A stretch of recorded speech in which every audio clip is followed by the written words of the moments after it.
पंढरपूरच्या करमाळ्यात रेस्क्यू टीमची बोट पंक्चर झाल्यानं थर्माकोलच्या ताफ्यावर बसून 5 जणांची सुटका, तर थर्माकोलच्या चप्पूवर बसून धनंजय मुंडे पूरग्रस्तांच्या भेटीला। माढा तालुक्यात पूरग्रस्तांच्या हेलिकॉप्टरने रेस्क्यू, दारफळमध्ये 110 जण अडकले, तर करमाळ्यात अडकलेल्या 90 जणांचं बोटीच्या साह्यानं रेस्क्यू।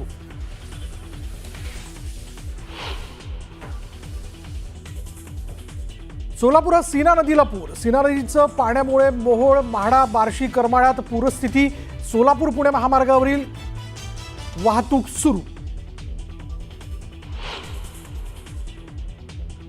न्यूज 18 लोकमत पूरग्रस्त शेतकऱ्यांसोबत सर्वात आधी पोहोचलं बांधावर, बातमीची मुख्यमंत्र्यांनी घेतली दखल, मुख्यमंत्र्यांनी सर्व मंत्र्यांना दिले दौऱ्याचे आदेश।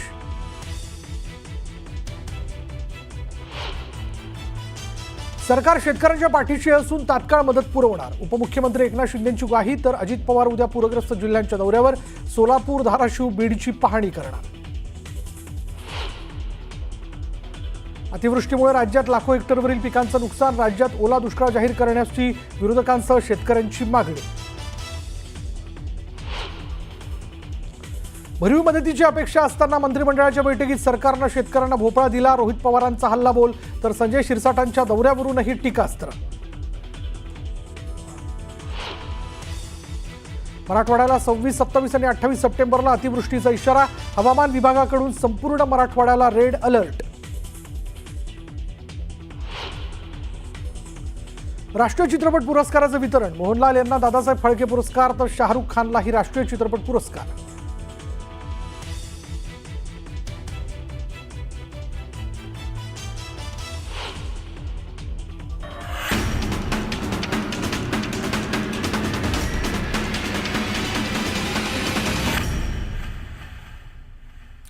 महत्त्वाच्या घडामोडींनी सुरुवात करूयात। थर्माकोलच्या चप्पूवर बसून धनंजय मुंडे पूरग्रस्तांच्या भेटीला गेलेत। माजी मंत्री असलेले धनंजय मुंडे यांच्यावर स्वतः थर्माकोलच्या तराफ्यावर बसून पाहणीची वेळ आली आहे। पूरग्रस्त भागाच्या पाहणीसाठी ते स्वतःसाठी एक बोट उपलब्ध करून घेऊ शकले नाहीत आणि त्यामुळे पुराच्या पाण्यातून हा असा प्रवास करण्याची त्यांच्यावर वेळ आली। आपल्याबरोबरच त्यांनी त्यांच्या संपूर्ण टीमचा एक प्रकारे जीव धोक्यात टाकल्याचं समोर आलंय। धनंजय मुंडेंनी ही स्टंटबाजी केल्याची ही चर्चा सुरू आहे।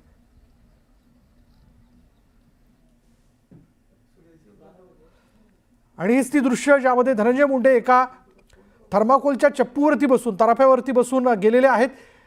खरं तर या सगळ्या परिस्थितीत स्वतः करता ते एक बोट उपलब्ध करून घेऊ शकले नाहीत, पण अशा प्रकारे या तराफ्यावरती जाऊन त्यांनी एक स्टंटबाजी केल्याची चर्चा देखील रंगताना दिसते। खरं तर या तराफ्यावरती त्यांनी स्वतःबरोबरच त्यांच्याबरोबर जे सहकारी आलेले होते त्यांचा जीव धोक्यात घातल्याचं म्हटलं जाऊ लागलंय।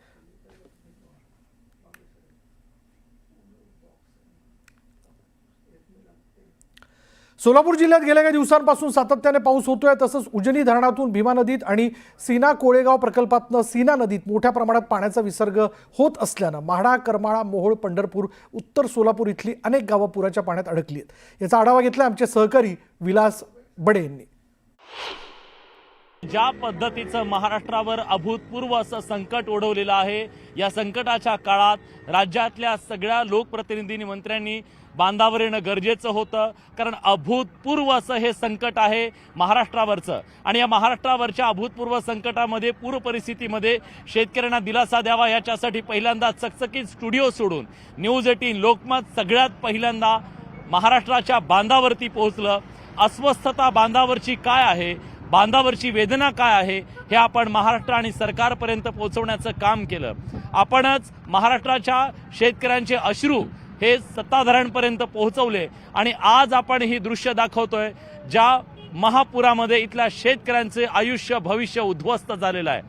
हा सीना नदीचा महापूर आहे, ज्या सीना नदीच्या खरं तर दुष्काळामुळे ही कोरडी ठाक पडलेली सीना नदी आपण अनेक वर्ष दाखवली, पण दुष्काळानं ज्या नदीचं चित्र आतापर्यंत दिसायचं त्या नदीला आलेला हा महापूर आज शेतकऱ्यांची सगळी शेती, अनेक संसार उद्ध्वस्त करणारा हा महापूर ठरला। आणि आता आपण एका ट्रॅक्टरवरती आहोत, आपण दाखवतोय आपल्या प्रेक्षकांना साधारण 5 किलोमीटर पर्यंत आता हे पात्र झालेलं आहे नदीचं। याचा अर्थ नदीच्या मूळ पात्रापासून 2 ते 3 किलोमीटर डाव्या बाजूला, 2 ते 3 किलोमीटर उजव्या बाजूला अशा प्रकारे हे पाणी वाहत आहे.